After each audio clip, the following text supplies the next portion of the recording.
So, hello everybody, this is Monday Live. I'm Anto Budiarjo. Welcome to this fourth session. I think it's number 4, I believe. Just a few things about what this is all about. This is a conversation basically between building automation people, or between and for building automation people, to help us get through the pandemic and figure out what's on the other side. That's kind of the mission. A few things that the group has asked me to sort of just put out there right at the beginning. First is that we don't really have a lot of answers. This is a conversation, so hopefully together we can find some of the answers. The profiles of all of the speakers are on mondaylive.org. The views expressed here are those of the individuals, not of any company or organization. There is obviously a chat and a Q&A box on as part of the Zoom platform, so please use them to chat to us and to post some questions, and then please at the end complete a survey so that we can get some feedback. And so with that, I'm going to go through these slides and let the panelists introduce themselves. So I think first one is me. Hey, I get one this week. So this was actually old news, the first one, Twitter allowing people to work home forever. And I thought that was interesting as a sort of a big trend. And I think several other companies have starting to do the same or thinking about doing the same. The other big trend that I kind of thought was really interesting is a number of cities are starting to make some of the streets and roads pedestrian only. And some of the cities are actually starting to announce that some of them will actually be permanent, which is interesting. And Berkeley is turning some of their streets into basically open sideways and parks. So I think this is a trend that's kind of, to me, it changes kind of the dynamics of buildings and downtown areas. That's why I thought it was interesting from my perspective. So that's my input. John? Yeah, John Petsy here. Yeah, I try to collect some interesting announcements I read during the course of a week here. Probably people have heard of this since over the weekend, but, the EU appears to be moving forward with plans that will allow vacations and among EU countries. I thought that was interesting there, after some of the very severe events we saw over there. They're trying to move forward here.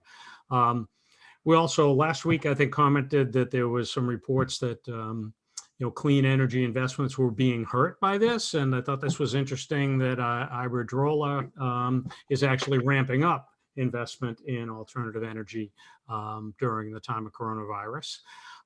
And the Energy Exchange, and I think there's a problem on the text there, the Energy Exchange event is in question whether they're going to hold it in person or or virtually. That's an August-based event. And another one that's not on the screen is I was involved in another event that was going to be in August, and they've just moved to 2021. So we're all trying to figure out that the events that are so important to our industry, are they going to be back? When are they going to be back? Thanks, John. Tracy?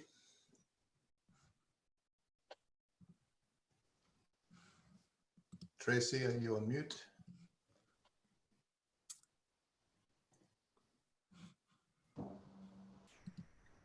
Tracy, you're on mute. You're on mute. My apologies. Hey everyone, it's Tracy Markey here. And one of the things that I've been trying to do for this group, since we do a lot of business in the retail and restaurant space, is to sort of keep everyone up to date with what's going on in that market space. On here is a couple of things. One is the US Food and Drug FDA released the new guidelines early last week. So it's kind of trying to create a consistent experience and set of best practices for restaurants to get back at it. The other thing I found interesting, I track a number of the restaurant associations around the country, and the Texas Restaurant Association is a fairly large, fairly active association. They did a questionnaire, and I thought it was interesting that more than 40% of the people surveyed, even though they've been open for dine-in, are feeling that the traffic is just not there still. So despite the fact that there's really a lot of pent-up demand, I think the challenge in the space is still getting everybody and everything to a comfort level to get them back into the buildings here. And then today's flair was a little bit on innovation, I believe we talked about, and still consistent with making everybody feel a little bit more comfortable. I dropped in a few things that I got from a newsletter that I received that I thought was pretty interesting, which is continued innovation on testing and the PPE, a mask that lights up. And then maybe my personal favorite was the new watch or wearable that would vibrate or sound an alarm if you got too close to somebody else with one. I thought that was an interesting approach to social distancing here. Hey everybody, Bill Bain in Atlanta. I'm really paying attention to the human or the psychological aspect of this. So for the technologists on this call, all of you, the entrepreneurs on this call, I know we're willing to make changes. The question is, are we able to break down those mental models, technical models, business models, and so forth, to have us move forward and create the change that's going to be necessary? A couple other things. These are three areas that I go to when I need creativity. That second podcast on the hidden brain, the first 19 minutes of that, I highly recommend, because it talks about, when I listen to that, I realize the importance of everything you guys do on this call. And we just cannot underestimate the value of people gathering for work. There's a large chunk, I don't know, 20, 30% of the population that needs to get with other people. Maybe it's for their, sometimes for their own survival. So for all the naysayers who think the financial models are this and that, I just have to think, man, we're gonna be getting back together because we're used to it, but society needs it. Humans need it. And then the last point I want to make is kind of not related to these three places to look, is I'm thinking about all the less fortunate people out there, the people that don't have the financial wherewithal or the skill set or whatever. And the sooner we can all get this thing opened up, boy, the sooner a lot of those people down at those bottom rungs are going to be more secure in so many different ways. So that's what I'm thinking about. Therese, I don't see Therese. I'm here. You're there. Okay. Hey, Therese. Go ahead. Hello. Yeah, I offered a couple. I saw some good ones today too. But the first one I'm sure a few of you have seen is that Starbucks is asking all of its landlords for rent breaks going forward. And I think that caused a lot of ripples because, of course, all the places Starbucks are located where they have their franchises. So that's an interesting article. This too, I just was juxtaposing these two articles. I think that following on some of our conversations of last week, and the idea that in our industry, there's no magic solutions. And there's always, I always quote Jared Lanier, who about the difference between investor storytelling. There's two ways to make money in tech. One is investor storytelling, and one is actually doing a product and selling it in the market. And so now I think some of the investor storytelling is coming home to roost, and yet it's not going to continue. Everybody wants a magic solution to this. So even the company that said, oh, there's, we figured out this company that's been trying to do this for years and years and years. It's hard to do and they need more money and probably more human beings than they represented originally. And yet, let's go out and talk about more magic solutions. I think we understand the arc of what we want to do through this storytelling. I actually think storytelling is super important. If anybody's read Sapiens, it's like a human thing. Like we've got to tell stories. And I think we understand this story being told in I never know how to say that. Might be like Elon Musk's new baby's name. I can't say Ashran News, but I don't know. They're gonna, list 4 companies that are doing this thing. I think we all understand we want to get there with AI and being able to monitor the air handlers on the roof. And even mCloud wants to be able to do that, but it's going to take people. It's not magic yet in our industry. And the good ones I saw today is I would point everybody, Washington Post, an article to follow up our conversation about Well Standard and Joe Allen. Joe Allen has an article in the Washington Post today. I put it on LinkedIn about getting flying again and how it's not the airplanes that make you sick. And all the ventilation, I put the synopsis in, ventilation. I think all of us are going to have a lot of work because at least at the airports, what Joe Allen is saying, it's not inside the plane, it's in all those waiting areas. It's all the places where people group up that we have to change our processes, but yes, we will be flying again. So that's it. Okay, as always, I'm trying to document and collect on my ball of string automated buildings what you guys are talking about. So what I've been doing daily, several times a day actually, is posting an awful lot of LinkedIn posts, which actually include a lot of yours, but it's probably a good idea to pick through everybody's LinkedIn posts and just see what they're talking about. The other thing is after last week's meeting, Mark and I and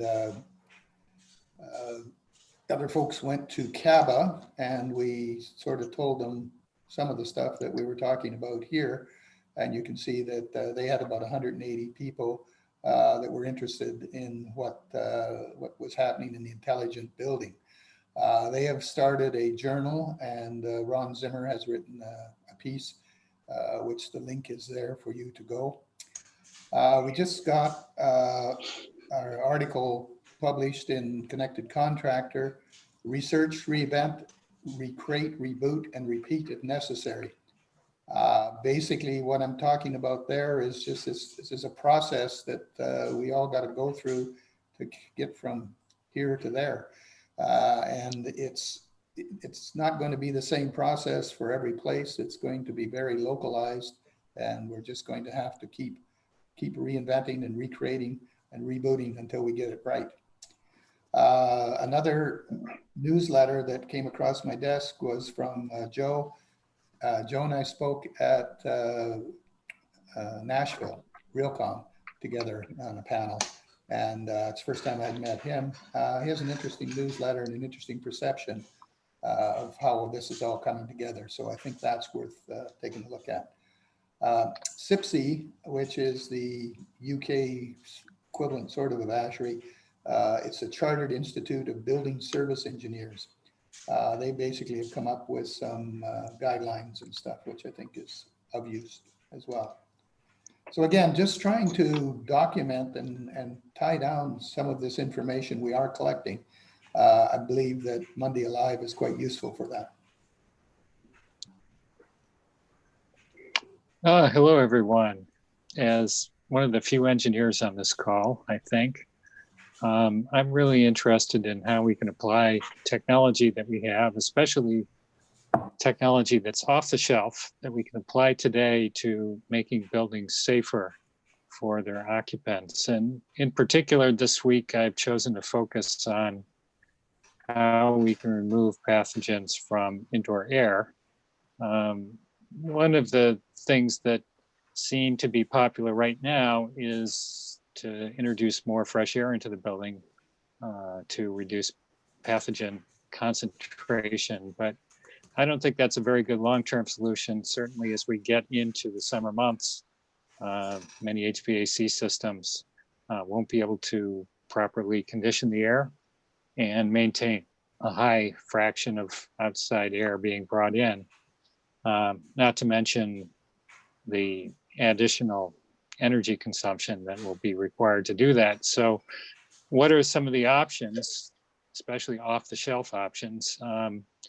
First of all, improving air filtering when possible, so that when you do ventilate, the air going through the air handlers will be cleaner, hopefully. But perhaps of even more interest is UV, using ultraviolet lamps, specifically the C-band lamps, to disinfect the air. And there are options to do that both in the air ducts and also so-called upper air units, which are installed directly in rooms. And both of these solutions do not require major changes to your HVAC plant. So if you're interested in learning more, I have a couple of places that you can go. First of all, ASHRAE has an increasing amount of information on the general topic of operating HVAC systems better to make the spaces safer, and also from the Illumination Engineering Society, frequently asked questions about using UV lamps. So thank you all for joining us today. Mark Peacock, hey, how's everyone? I want to start from the bottom. These are three interesting pieces of news that I found, and let's kind of start at the bottom and work our way up to the top. In particular, this one, the federal government, we know them to be one of the largest portfolio owners, operators out there in the US especially. And was this interesting to see the head of real estate for the federal government talk about what their new requirements for space is going to be and what they're looking at. Quite no surprises for the most part, but it's interesting that they have already taken this approach to start looking at what's next for them. The second, since we're starting to see corporations, companies make public announcements, their plans for returning in some way, shape, or form. This kind of looks at the returnee and what could be expected from them or when they get back. In other words, it's not going to be business as usual. We already all know that. It's not going to be operations as usual. But I thought Fast Company did a really good job here of explaining when you return, expect the following. And then the third one is about HVAC systems should be checked before buildings reopen. And I put this one in here because one of the, and we can table this for another discussion another time, but one observation that I'm going to leave the group with that it's sort of got me upset as an industry practitioner of what we do is it seems that the common theme to begin to work when companies are issuing announcements, they're focusing on there'll be temperature scans, mandatory masks, 6-foot separations between all workers, sanitizer, sanitation, stations everywhere. Cleaning will go, morning, noon, and night as far as the office. Stuff that we already know, we've heard, okay? And these are in their communications to employees. But the one thing that I am not seeing, or there's been very little mention of, is about the systems and equipments that's running and managing and operating our buildings. And that, for me, and I'm sure my colleagues on the phone and those viewing, this is kind of disheartening, to be perfectly honest with you. And it, on one hand, but the other hand is, we got a job ladies and gentlemen, we've got to really step up and make this at the forefront so that the building side is addressed.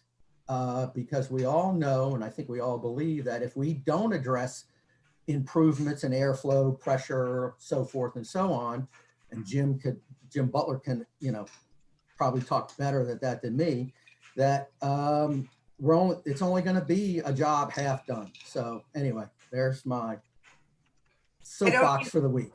Yeah, I just want to comment, Mark, is that I agree with you, but I found it heartening when I opened my Washington Post today, and there was that article about how we're going to get back on airplanes. And it was Joe Allen, who we've already talked about on this call, from the Well Standard. And he gave the exact two things that Jim Butler just mentioned. And it was like front page Washington Post, well, my internet version. And he talked about the UV lights, high UV lights, and he talked about air changes. And I think, yeah, it's not everywhere, but it is getting more attention. Well, in the public, I would, in that forum, absolutely, completely agree. However, companies' communications to their employees who are about to return, nothing. Salesforce, look at theirs. Look at all of the ones that have started to roll out. Not one mention. The only mention I've seen is our friend Steve Fay, who in his Gather office environment mentioned specifically something to do with building systems. And I probably have seen 50 of these, and I've only seen 2 that address what we do as an industry. Roger. Yeah, hi, Roger Woodward. I follow also the Twitter thing that Anto mentioned. For me, the interesting thing about it was that they're not even considering sending people back till September, only if they want to go back. If they don't want to go back, they can work at home forever. But Google and Apple also saying they're not even going to look at stuff till the end of the year. So it points an interesting kind of finger at what are they going to do with all the space they've got if people are working at home. And that will go for around the world for a lot of these companies. And I think, it may affect some of the balance here as they go on about sort of the prices of property and things around the Bay Area. If people can work from home, then, maybe that's something that will affect the whole industry there. The second one I kind of put there was CBRE did do an Asia Pacific thing on CRE tech. And that, bear in mind that Asia sort of is, a few months ahead of us in where they went on. They're certainly down considerably on investment trends. And the same old story about retail and hotels just being hurt even more. They're not getting loans or anything. So that's going to continue on. The other thing I noticed there in that area was that while Beijing was solid with investment, Shanghai wasn't. And that really is a split between Beijing is really the government civil kind of area, whereas Shanghai is much more commercial. So interesting split there.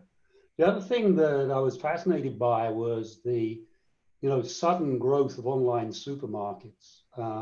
Thinking about the Dollar Shave Club and Airbnb, with no hotels and stuff. It's interesting to look to see that some people are beginning to think about just setting up online supermarkets. The one area that's kind of done well in the current times is obviously grocery stores and supermarkets. Suddenly people are beginning to see, hey, there's another option here, as they're even trying to get deliveries at home. You can't even get them from some of the big chains here. You can't even get a slot. So really interesting to see some of these spring up to start challenging that market as well.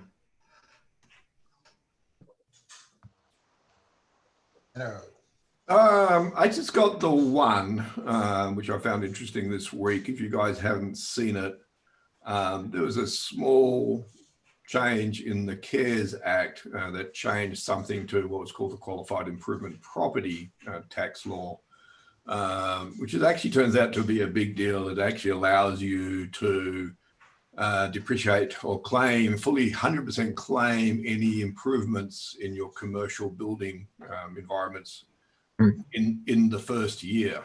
It used to be 39 years, which can actually make a huge impact on your cost of improvements. Included in that is, in fact, they actually call out HVAC equipment, controls, software, energy stuff. So there's a lot of coverage there. MCOR and Carrier already jumped all over this and making some brochures and stuff. So I'm not a lawyer. By all means, consult your own legal advice to make sure I get this right. But I think it's some interesting areas there. That's a big deal. It is a big deal, yeah. It was sort of hidden away in the CARES Act. It's 603E, I think it is, section of the Act. But yeah, that 100%. So yeah, you can deduct 100% of your HVAC improvement projects. So an opportunity. Yeah.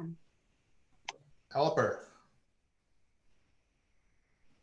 Yeah, I've been following a couple of the websites, and one of them is that I saw a tweet that World Health Organization is going into showbiz with Lady Gaga. So they're doing great on that plan. And we have Homeland Security created a calculator for the decay of COVID virus on surfaces. And they also posted how the calculation is happening. And I see that as a very viable information that we could utilize. Because the WHO is not doing their job, there's a website now called 4260rh.com asking for WHO to publish a document that they should support buildings that run in that range. And there's a form on their websites to take action to sign a petition so they won't be in the showbiz anymore. That's it. Okay, thank you, Alper. So the topic of today is how we're going to use innovation to get through this. So I'll throw it out to you guys. Anybody want to start? Innovation being the key word.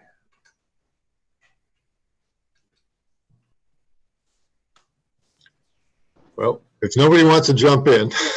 Yeah, I'll jump in if nobody does. Go ahead. Yeah, so what we're doing at Totem, and I apologize for trying not to make this a commercial, but it is relevant to the topic, okay? So our platform, as some of you know, has been designed for managing cybersecurity risk. And because of COVID, we turned around and said, how can we use the platform to deal with the challenges associated with COVID? So one of the things we're releasing on June 1st our health survey for COVID that can be used for both employees and or contractors. And why it's innovative is that the platform, we haven't changed the platform, we've just reused it for a different purpose. Because we're seeing a lot of building owners trying to control how they get people into their buildings, and whether it's their employees or their contractors or visitors, and having some mechanism for doing it. So our answer is give them a survey tool that's very flexible, works right off your cell phone, and is fully trackable with QR codes. So as you progress through, and it's got the flexibility to change the questions if the questions need to be altered over time, which in all likelihood they do, by location and as we learn more. But that's been our, if you will, innovative effort at this, and we're providing it at least initially for a period of time at no charge. So that's what I wanted to share today, just to give you a feel. Repurposing innovation is definitely a great angle. Well, innovation by itself is repurposing, right? It's the This point. is true. Yeah. Innovation. I think Tracy, you wanted to say something, or somebody else was? You're on mute. Yeah, just to say it was really interesting, that newsletter that I clipped those little articles out of that I had in my slide was specific to innovation and tech innovation directly targeted for the pandemic. So it's not only that people are all realizing and recognizing that something has to be done here, but it's now kind of growing legs in media and opportunity there for people to, you know, use that information and have a vehicle to share that, and undoubtedly a vehicle for them to have an alternate revenue stream for what they've been working on, from what they've been working on previous to all of this. So, but it is interesting that right when, you know, I think as an industry or group, we think we're, you know, maybe seeing some of the more cutting edge things out there that are available, I was able to find 2, 3, 4 things right away that I didn't know what was going on and thought was incredibly innovative in finding solutions that the world needs right now for all this stuff. Yeah, I saw a similar thing where there's a website called EU Startups, and it's amazing how many, you know, you go by category and you just pick some of the categories there, like COVID, and suddenly there's, you know, a huge chunk of new companies that just started, you know, developing apps or solutions, and it's, you know, a lot of them building related, and they're just coming straight out and stuff, and you know things you haven't thought about. And I know you mentioned the app for getting close to one another, but there's a whole range of them for people reporting things and stuff, and it's in that kind of innovation that's going to be, you know, people need to keep an eye out on, that we can actually embrace fairly quickly as well. That's a good thing about this sort of technology, is you can get hold of it quickly and deploy it quickly. Yeah, I think I've also noticed, I track a lot of global government grant initiatives, and there's definitely a swing from governments looking to offer grants. So a couple of examples: in Singapore, there's a group called IMDA, which is their grant organization. They put out a challenge every few weeks, I think, you know, and they kind of post some interesting challenges and they put some numbers against that. And there's a definite swing there to, you know, innovative startup companies looking for, and they post real problems and they put some real numbers against that. But you can see there's a swing to that. Even in Europe, the same. Finland, Sweden, tracked a few grant application stuff there that are turning more to enticing startup companies to look at the problem, you know, from different directions and technology solutions. Mm.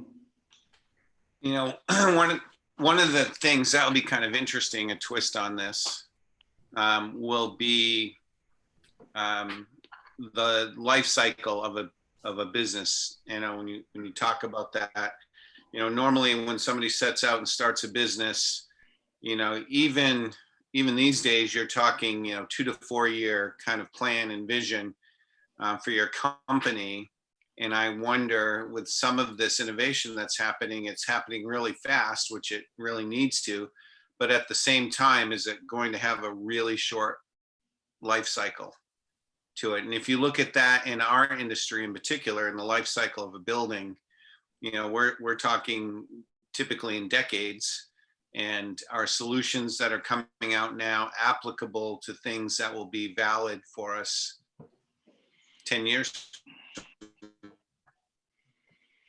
But it may be, Tracy, that a little bit why we work and other stuff like that is that whilst whether the company's successful or not, it's a change in the way people are going to go about things. And some of these smaller companies may come up with the ideas but don't have the commercial nous to actually fulfill it, but others will start picking up on what they did and make it perhaps bigger and better than they could, because they don't have the financing or the ability to actually commercialize it.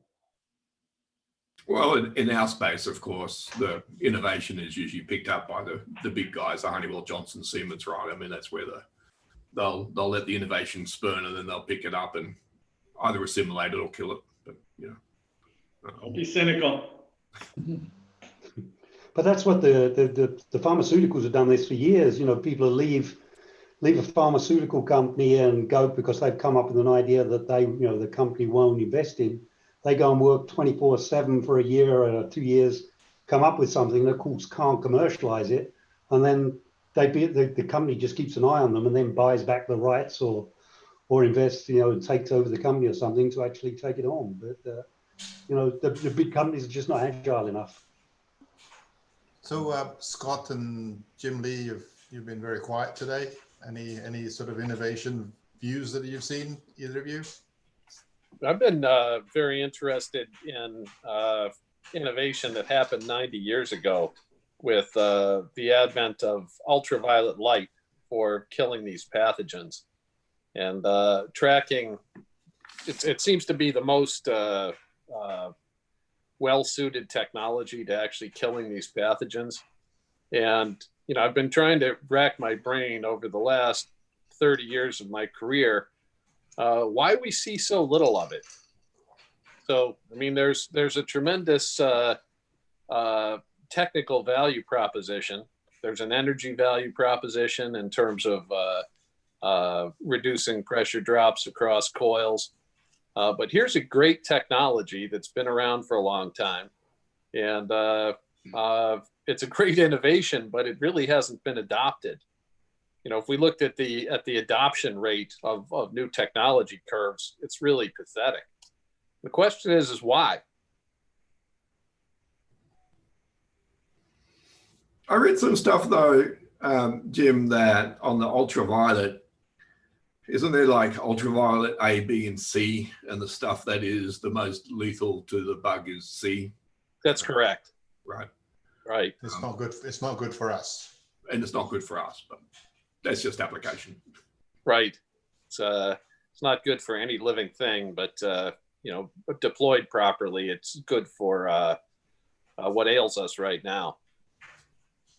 But it's a question of, how do you take an innovative technology that has basically never been adopted or adopted at a very low level? I think it's the figures I've heard are maybe 7% of commercial buildings use the technology.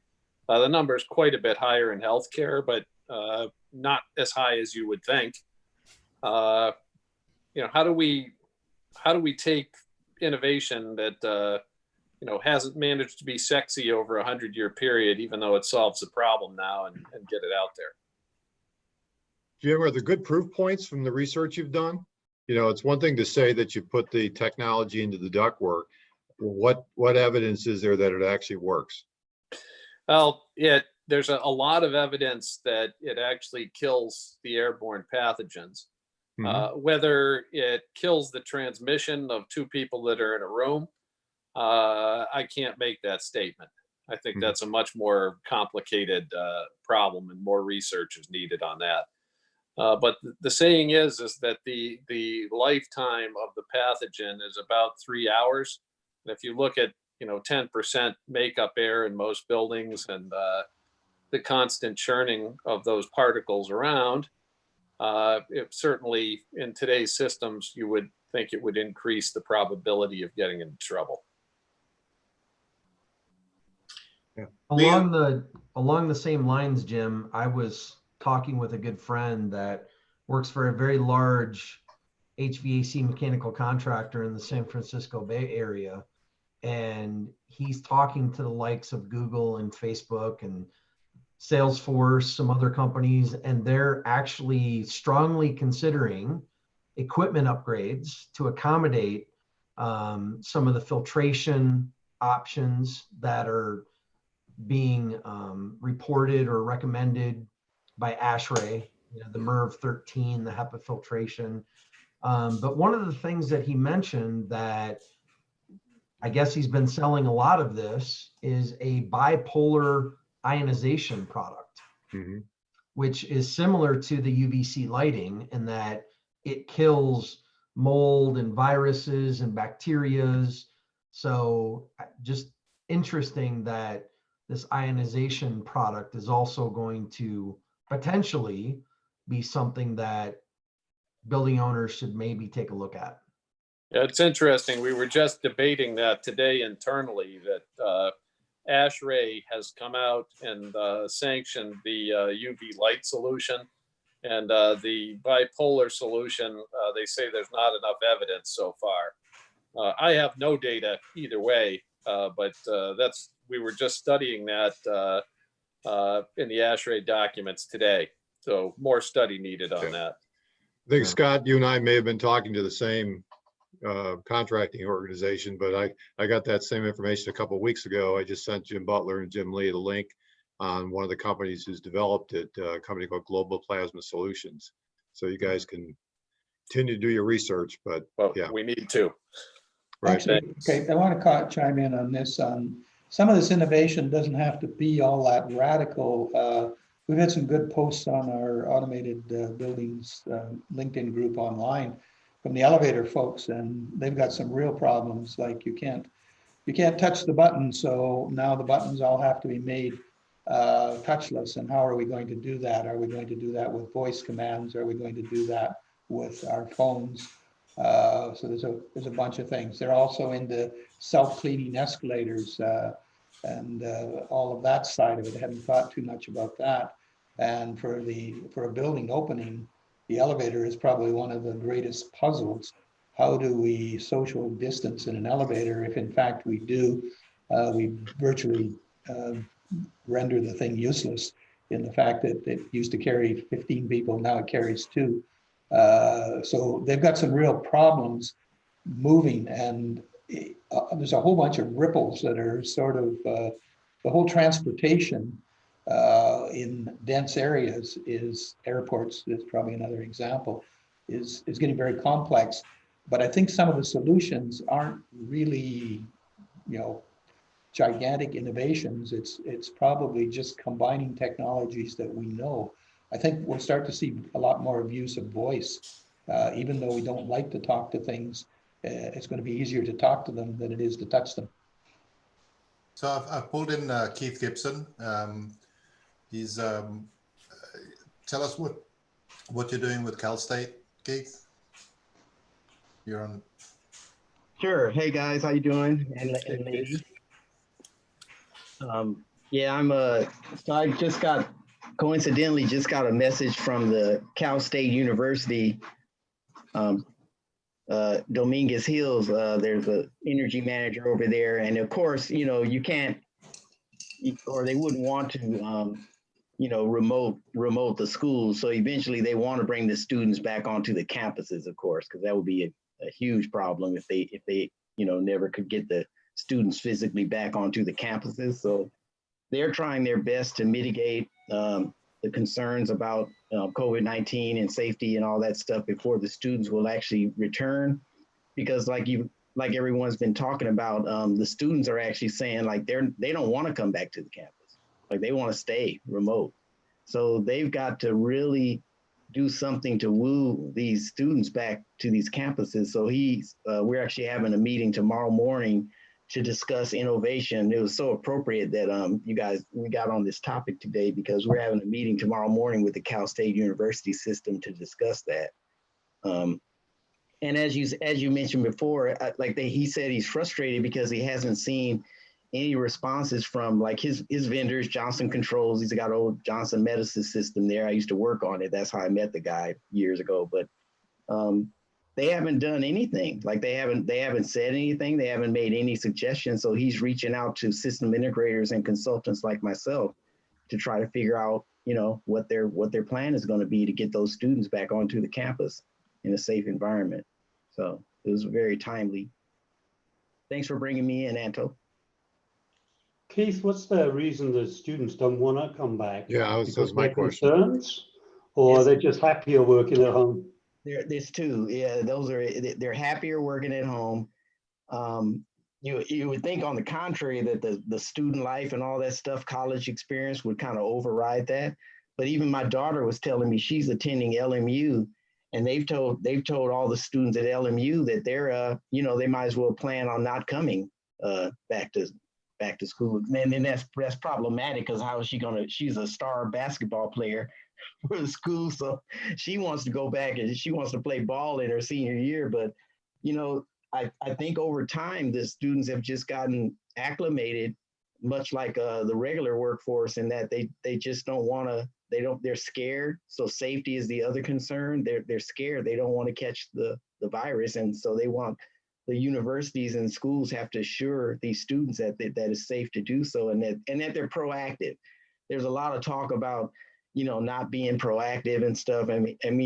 I think that the response has been absolute horrible from the entire country and everybody. I mean, it was like, I don't think we were proactive enough, as far as like wearing masks and sanitation and cleaning up. And now we're trying to catch up to this, and people are scared. I mean, they don't. So that's it. It's the safety, and also they're just more acclimated to staying away. So my two sons live in Brooklyn, and they both work on Manhattan. And I talk to them, and they don't want to get on the subway. I mean, once you get to work, maybe distance is okay, but getting in the subway is big no-no. Yeah. My son Terrence, he went out for the first time, I'm not kidding, in like 3 months. Like, he hadn't been out. And so some of his friends were meeting up in Hollywood or something. So he reluctantly went to the bus stop, and he was going to catch the metro out here in LA. And he was pretty concerned about it. He's like, "Dad, do you have, one of those N95 masks that you had on hand?" I gave him his mask, and he put on a blue mask under that, and he had the N95 mask on. He looked like he was, in the space or something before he would get on the metro for the first time. So yeah, that is a huge concern, Anto. So yeah, that's about it though. I'll be interested in finding out what the Cal State system is talking about and how I can help them. An interesting person on that. I don't know if anybody listens to Scott Galloway of NYU, and he does this Pivot podcast with Kara Swisher. Anyway, he just said that the companies like Google, I mean, I have those, one college age and one that's just started working in Sunnyvale, and he's working like we all have rooms, like I'm stuck in my little room here too. He would really like to go into the office. The social interaction.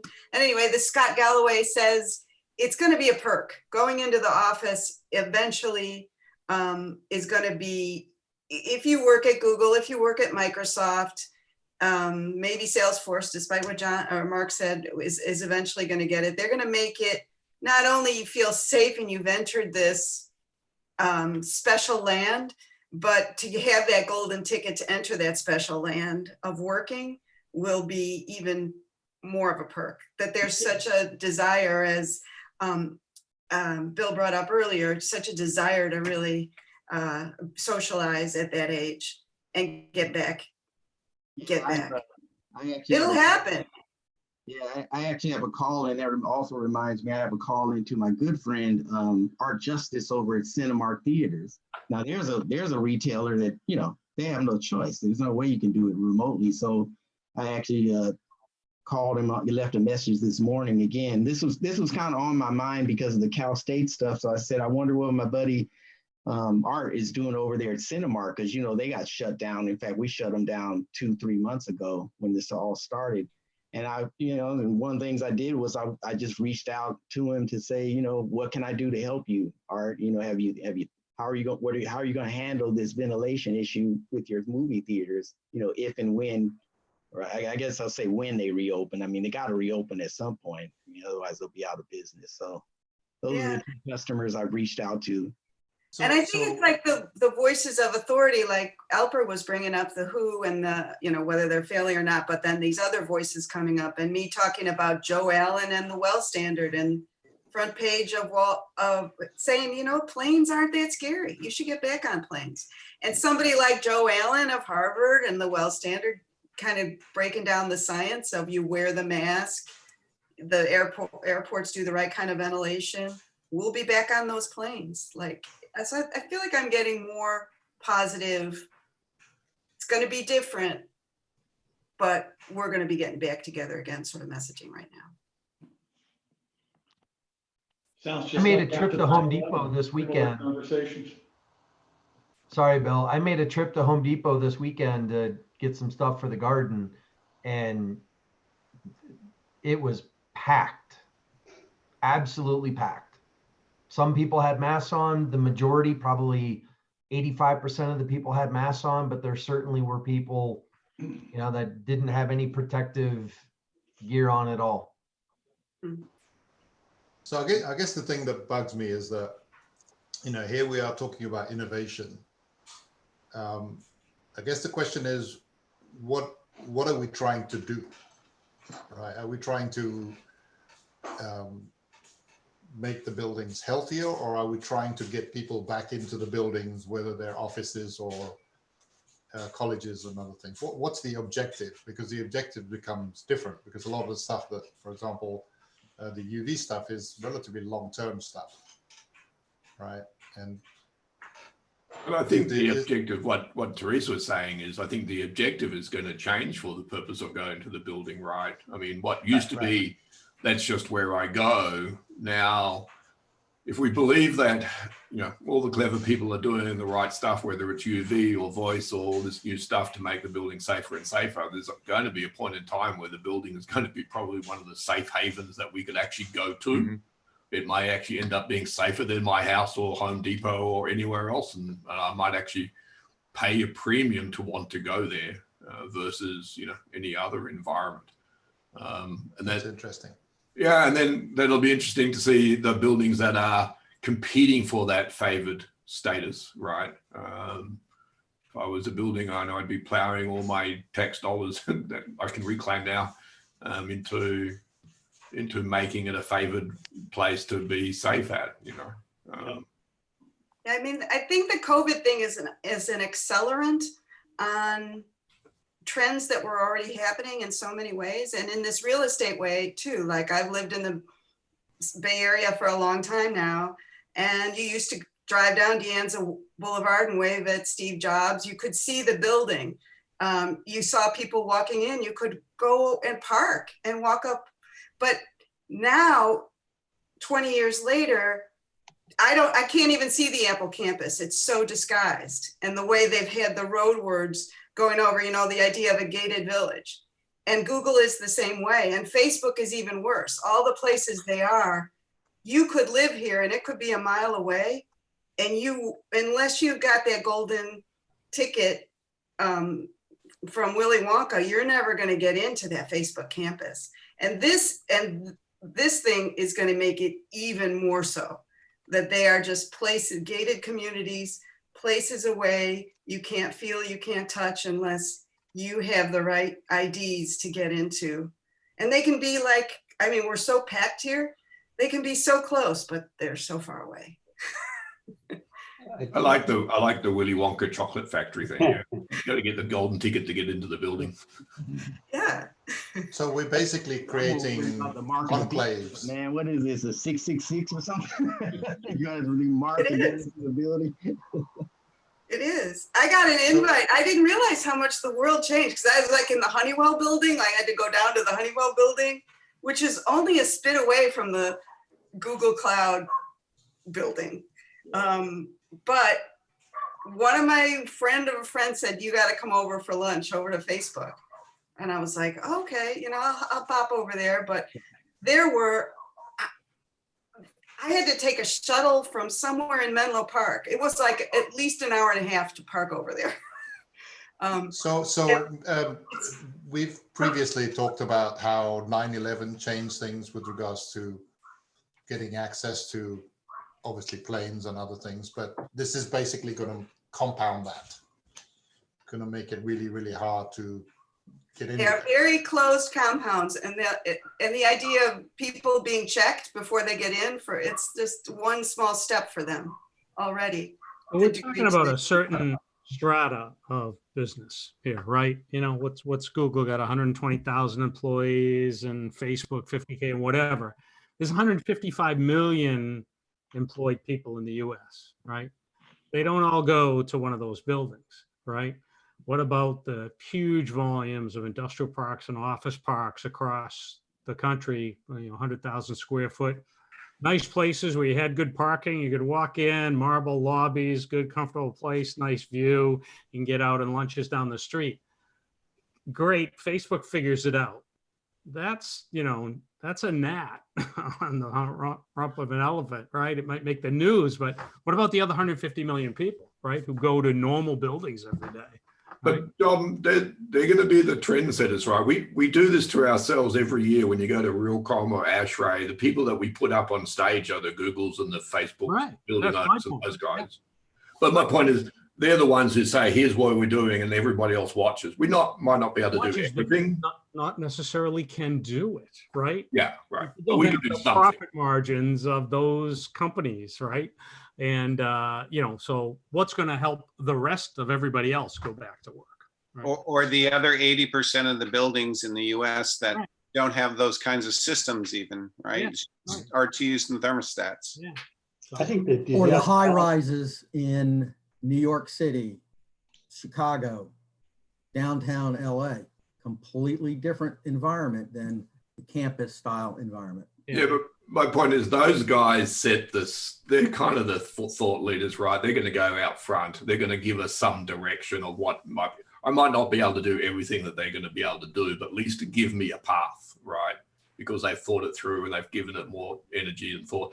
The same reason we put them on Realcomm. Right? The whole reason we put them at Realcomm is not because I'm going to be able to do what they can do, but I'm going to be able to glean some ideas from them and hopefully do something. You know, it might not be the chocolate factory, but. Yeah, but look at what they did. Twitter people don't have to go back to work in the office. That isn't going to help now the 150 million people. They got to go back to the office, right? Yeah, there's the trendsetter. Don't go to the office anymore. Maybe that's the trend, John. Economy back, you know? But maybe that's the trend, and maybe that's the answer. Yeah. I People that do get to go, it'll be such a privilege to go. And the other people will be working from their homes. And if you work somewhere else for Google, if you've decided to go move to a cheaper place, Salt Lake City or whatever, when you come back, it's, you know, probably some of that campus space will be residential. There's a lot of talk about commercial office getting changed to residential because things like the Morgan Stanley guy, I guess again, it's Bay Area, but he actually had COVID. And then he said, you know what, my financial people don't have to come to the office. I want a third, to my landlords in San Francisco, I want only a third as much space as I used to have. Mm-hmm. And so getting back to innovation and obviously what this group should be focused on is innovation that we can do something about, right? To an audience or to a problem that may be relatively small but influential as per Anno's sort of focus. Where should that be? What should they be? What is it in the area of things like UVC or air quality and the stuff that we talked about, or is it in some other areas? well, can I just go back to the news story from the ASHR magazine where you had 75 Fahrenheit and mCloud and, you know, 3 new players saying the story. They said AI on the air handler, we're going to have fault detection that we understand. We're going to do predictive maintenance. It's like Joseph Campbell's hero's journey. We all know that story. It's the innovation. Nobody's doing it yet. And now new people are retelling the same story, but it's innovation because it hasn't happened yet. It's AI, and we're the ones that have to bring this innovation, but that's the important thing. Yeah, we're going to be wearing wristbands and some of this other little stuff, UV lights, that's little stuff. But when are we going to make that hero's journey true? Because you can tell that story. There'll be 5 more stories in automated buildings and next week about. Therese, how AI isn't going to make the air any cleaner. And to Jim's point about UV lighting, which is a proven technology, if this virus outbreak doesn't motivate building owners to do something about the quality of their air, nothing will. So if they're not willing to spend some money now to clean the air, when the hell are they going to do it? So whether you do it through filtration or filtration in combination with UV lighting or the bipolar stuff, now's the time. Hey, Steve, that's an interesting point. Let me turn that one on its head, what you just said. That was a really solid point. Let me say the same thing, but I'm going to insert you people into this. If a pandemic can't create the folks on this call to create new business models, services, products that creates a context for them to buy, then nothing will. I was going to say that the technology innovation is a small piece of what it will take to move all of this into the real world. It's business model innovation and service model innovation that ultimately is what's going, or what has to change to drive this into the buildings, into adoption. Actually, on that point too, I'd like to talk, we've been, in the last bunch of years, the last 20 years of automated buildings, we're always moving more and more to a dense model. How can we stuff more people into the building? And I think we've met the point that we can't do that anymore. And then we also have this problem, the support transportation of getting the people to these buildings. And that's a problem as well. And how we have people driving from this side of town to come to this building, people driving from that side of town. I think we're going to start to see location is going to be an important piece, and how far we have to move and what transportation systems. The whole concept of flying. We were talking actually at a Realcomm, trying to set up the next Realcomm thing, and I think Scott Cochran pointed out that he was going ahead with his golf thing, and somebody pointed out, yeah, but everybody's driving to that, and they avoided the whole airport thing. So I think we're going to see some innovative reorganization of how we work and where we work, and probably deployment in the building. So the folks will probably move out of that high-rise center. Some people that actually are located closer to the downtown core and can actually walk to that office building will find that attractive space. I think we'll see a big mishmash of redeployment. I think we'll also see a lot of that space turn into livable space. The idea, because it's going to be such a pain to go to one of these big buildings, when you go there, you're probably going to stay there a few days like a hotel. And so part of it will be turned into a residence. And I think we're going to have to see significant repurposing. And I think the whole density thing is going to get questioned. If you take a look at the global maps of where the virus has been the worst, I take a look at this every day and kind of see what's going on. And certainly it makes sense that the greatest concentration of virus is where the greatest concentration of people is. But the rates are much higher because they have all these difficult problems. That is, social isolation is very difficult. So all of a sudden, there may be where we've run a whole time of basically mega cities. A few years ago, we were talking about mega cities would become the new government. And I'm not so sure that model is now something we want to achieve. And I think we may see a reverse of moving back into smaller centers. It's kind of ironical that everybody on this screen doesn't really live in a major city. They tend to be on the edges, which is interesting. I would like to add on the topic. Innovation is highly interconnected with standardization and regulation. I mean, I think Jim Lee would agree on that, on the standardization side of things. And we have technologies that we are giving them our privacy. And there are crazy people that want to put RFID on us, but we can't get a standardization to get the data out of a non-living thing, which is buildings. So innovation will be highly dependent on the regulation side. Maybe like a green button data that we use to get energy data, we might have to get regulators will do it to temperature and humidity going forward.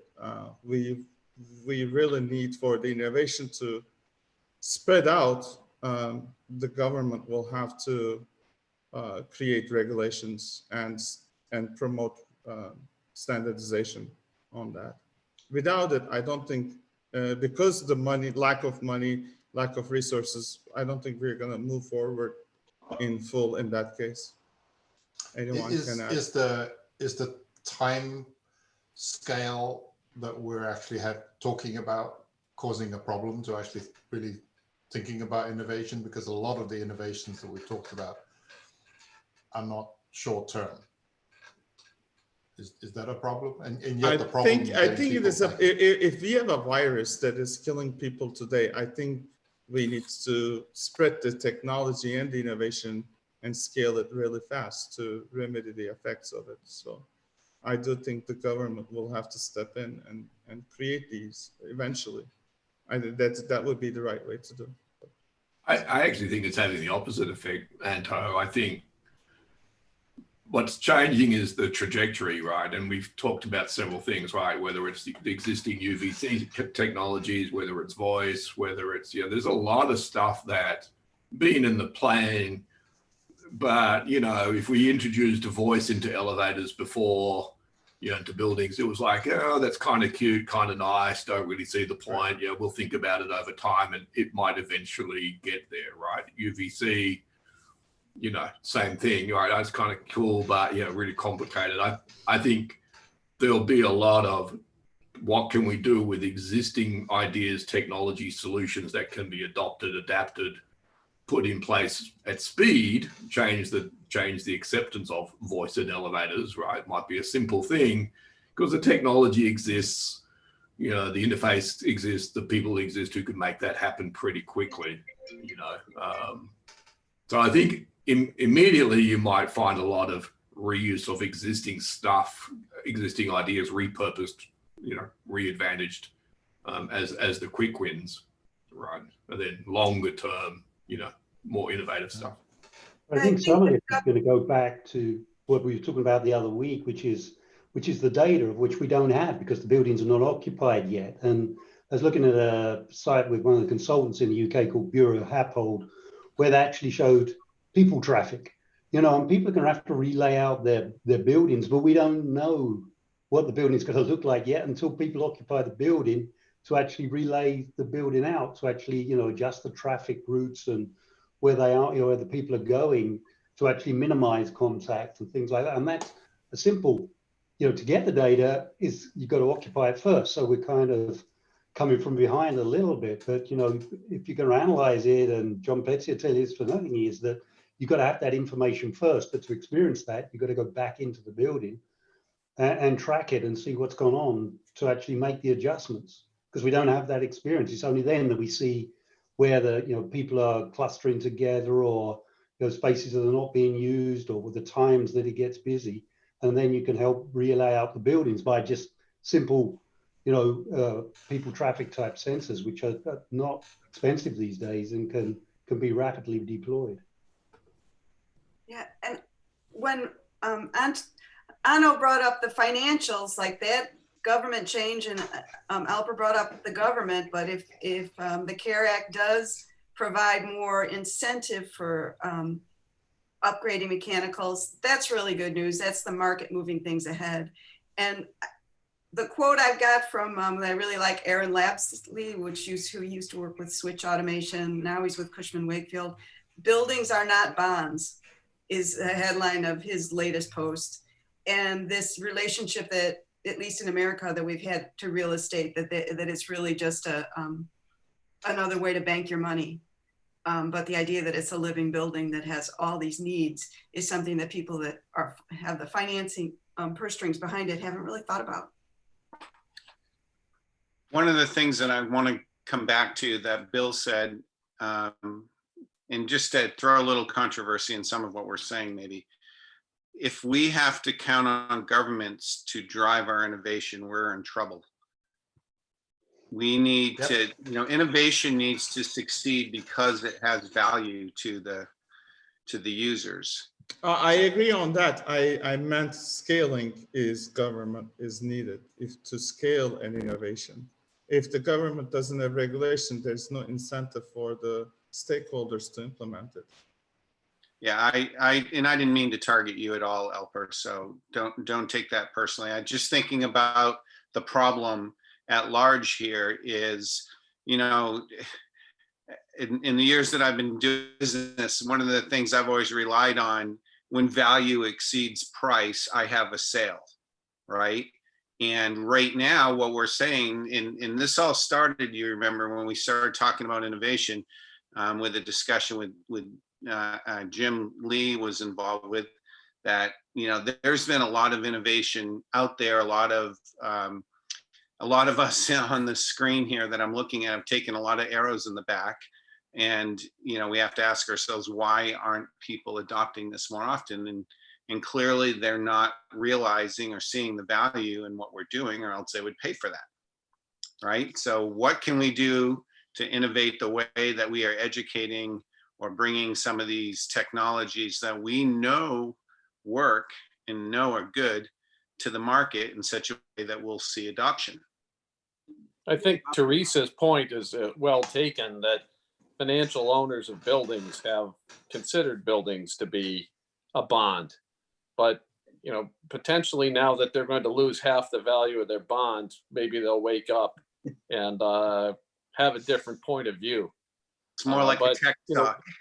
Yeah, one of the reasons that, you know, we've all struggled with adoption of technology in this industry is, you know, the magic word you used, Tracy, was value, right? When your value exceeded your cost, you have a sale.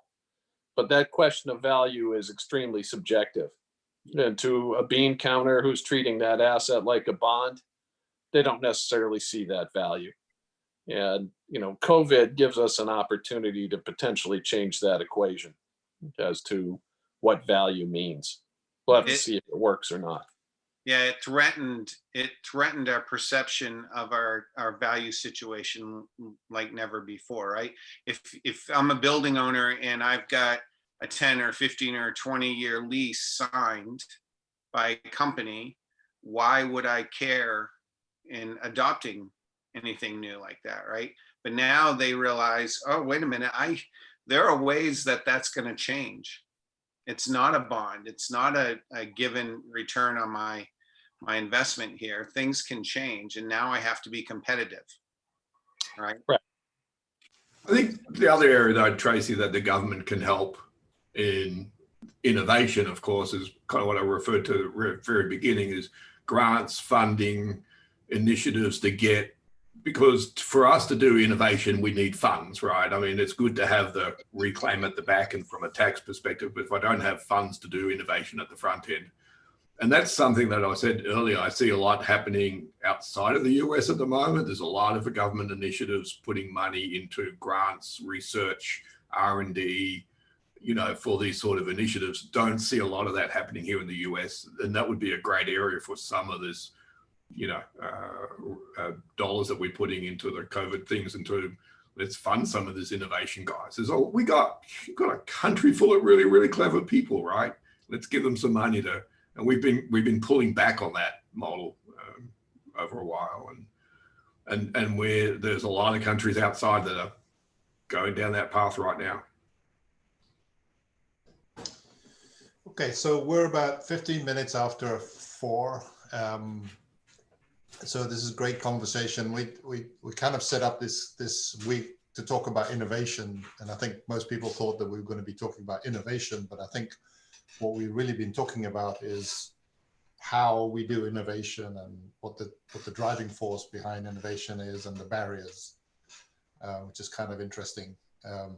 Wondering if people want to make sort of closing comments as to how to tackle this and how you guys individually will sort of proceed. Yeah, the way I'm going to do it is through, you know, innovation around the existing assets that they have in the building. I mean, I'm going to start with that. You know, the UV discussion certainly will come up, I'm sure tomorrow, but I'm gonna, you know, test the building, the engineers' appetite for installing, retrofitting all his RTUs and air handlers with UV lighting. But I get the feeling from early indications that he simply wants to start with optimizing his existing control strategies to favor a safer environment as far as the COVID-19 virus is concerned, such as, you know, airflow, ventilation, all that stuff we're talking about. James Dice calls this advanced supervisory control. I mean, there's this whole market emerging with artificial intelligence driving it. You know, I just happen to be, you know, starting a company like that. I'm calling it AIAO, you know, AI Autonomous Optimization, for lack of a better acronym. But I mean, that's where I'm going to start with it. You know, what can we do? What can we do? Put some data logging in the cloud, and then control back to the building control system to optimize it for whatever strategy or tactic you might want. That's where we're going to start. I think also when we started this way back, and we were saying that thing, this is going to have similar sort of effects as 9/11 and Enron and all the other things that changed our lives forever. I think one of the things is clear that, you're going to have to innovate, because, just sitting on your hands and waiting for this cycle to return to normal, it's just not an option. You're going to have to innovate and do some stuff to actually keep up if you're really going to survive and succeed. One of the things that we talked about the other day is the basic blocking and tackling, right?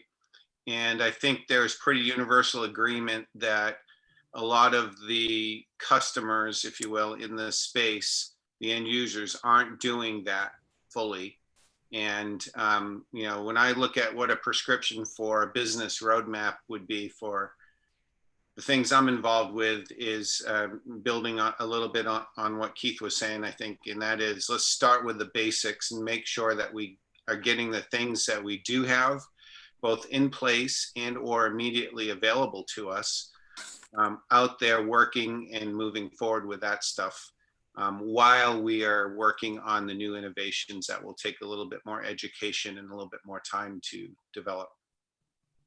I agree with that, and I'd like to invite anybody to write to our June subject, which is research, reinvention, and reboot. And I think there's a lot of great examples out there, and I know you guys, every one of you, see different things. If we can share those in LinkedIn posts or in short articles or interviews, and even draw some new people into our industry to talk about it, that would be great. So let's try and document some of this innovation that is occurring. So sorry. Go ahead, Steve. Jim. Yeah. For when you look at the statistics, the most significant group that's affected by the virus are those who are much older and have underlying conditions as well. And as a group here, we have an opportunity to influence how that group, how the homes, the nursing care facilities, the adult care facilities that exist out there are not downtown buildings. There are ways to help improve the air quality in those facilities. Dyson makes a nice individual room device for air purification. My physical therapist had it in his office the other day. It supposedly kills viruses and germs. And then, of course, a lot of these systems have standard kind of package units that could benefit from better filtration. But I think from a perception standpoint, because we're really dealing with a perception problem here as in addition to a reality, is if we protect our vulnerable populations, do a better job there, and their death rates go down as a percentage, that's going to make everybody feel a lot safer. Because the people who are going in our high-class office buildings are younger and, frankly, not really in danger. But I think we have an opportunity to positively influence how the vulnerable facilities that house the vulnerable populations are going to be protected. And that will have the added benefit of helping us in our mainstream business. I'd like to reiterate something that Therese said earlier, which is the stories are really important here. And our customers have to get money, which is in many cases in short supply right now, to pay for our innovations. We have to get better at telling our value story so that we can support them in getting the money from the people who control it. I think we have a lot of innovations, and we have a great opportunity right now to tell a slightly different story than has been told up to a few months ago. I had to agree with Jim. I think the trajectory is changing. We've got stuff, we've done successful things, we do clever stuff. This is an opportunity to retell the story that we're doing and really push our envelope. I'll kind of echo Jim and Anno, and I phrase it like this, that I think the change in the technology platforms that we as an industry have done over the last 4 to 5 years has been significant, significant in innovation, in terms of creating and enabling technologies and solutions, and services. Again, we haven't talked about services at all yet, which could be for a future conversation. But what has been missing is, what a few of you have already said, is the buy-in from the senior executive. I believe that has changed. This has stuck a gun to their, pardon the reference, to their heads. They have no choice but to start to look at and adopting the technologies and the things that we've been talking about. It's a whole new world out there. The whole new value proposition has changed. We've gone from efficiency, like energy efficiency, that's kind of, let's put it behind the closed doors now. It's all safety and health. And these technologies, we're right there, in my opinion. We've got a good start. Is it the end all be all final answer? No. And you'll be adding to this, but unless you start, you won't get to the next step, the next step, the next step. Mark, I couldn't agree more. Another thing, just one quick note. Another thing that I'm seeing is that it really is, to me, knocking off all the foolishness that's been going on out there. I mean, this, whether you're breaking Title 19 by turning cycling fans off inside of a retail building to try to save the stupid KW, 1 KW off the fans running on the RTU. I mean, that's an ECM. That was an ECM considered in the retail industry where I came from. It's like, it's against the law. It's unhealthy. You wouldn't dream of being an energy manager now saying that you're going to reduce the ventilation inside of a retail store. Thank you very much. So, I mean, it's just time to knock it off, man. If for nothing else, that's why I'm happy about it, Well, it plays on the 330, 300 rule, right? And it gets back to that healthy and the human factor.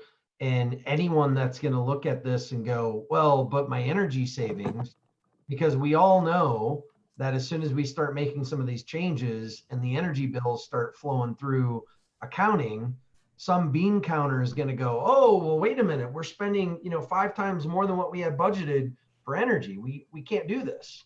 So it's going to be interesting to see how that plays out longer term. Any other closing comments?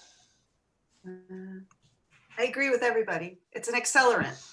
It's an accelerant, and it's a sad one and a hard one, but it's going to cause a lot of the changes that, as Mark said, as everybody said, I agreed with everybody.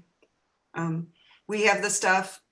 We just have to get it into buildings and execute on some of the innovations that are already there and lay that foundation so that new innovators can come around and use the data in an open way.